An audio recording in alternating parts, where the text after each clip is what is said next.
Yusek, mga appointees po ng Pangulo, itong pinangalanan si Undersecretary Adrian Bersamin na apo sa pamangkin din ng dating Executive Secretary. Doesn't the President see it fit na sabihan po itong mga dati niya appointee na magsalita at sila mismo ang magpasinungaling sa mga akusasyong ito? Hindi po natin po mapipilit kung sino man ang gusto magsalita at ayaw magsalita.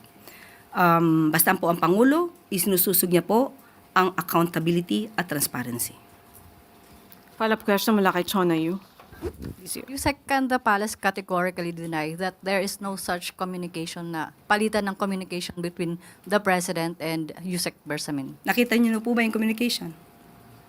Sinasabi niya pong na nandito na yung pera and then Nakita niyo na po ba? replied. Nakita niyo na po ba? Sa mga balita po, sinabi po na... So, wala pa rin po kami nakita. So, sorry, is that a challenge to those who are claiming that there are such communications to show them? Paano po natin mabibigyan ng katamang kasagutan, matalinong kasagutan, kung wala naman po pa tayo nakikita? Si Vice President Sara Duterte naniniwala daw po na may mga nagawang impeachable offense ang Pangulo. Una raw po yung pagpirma sa budget na alam daw ng Pangulo na galing sa bill na may mga blank pages at meron daw pong insertions. May sagot po ba ang palasyo? Unahin niya na po muna yung mga kaso niya bago niya tignan ang kaso ng iba.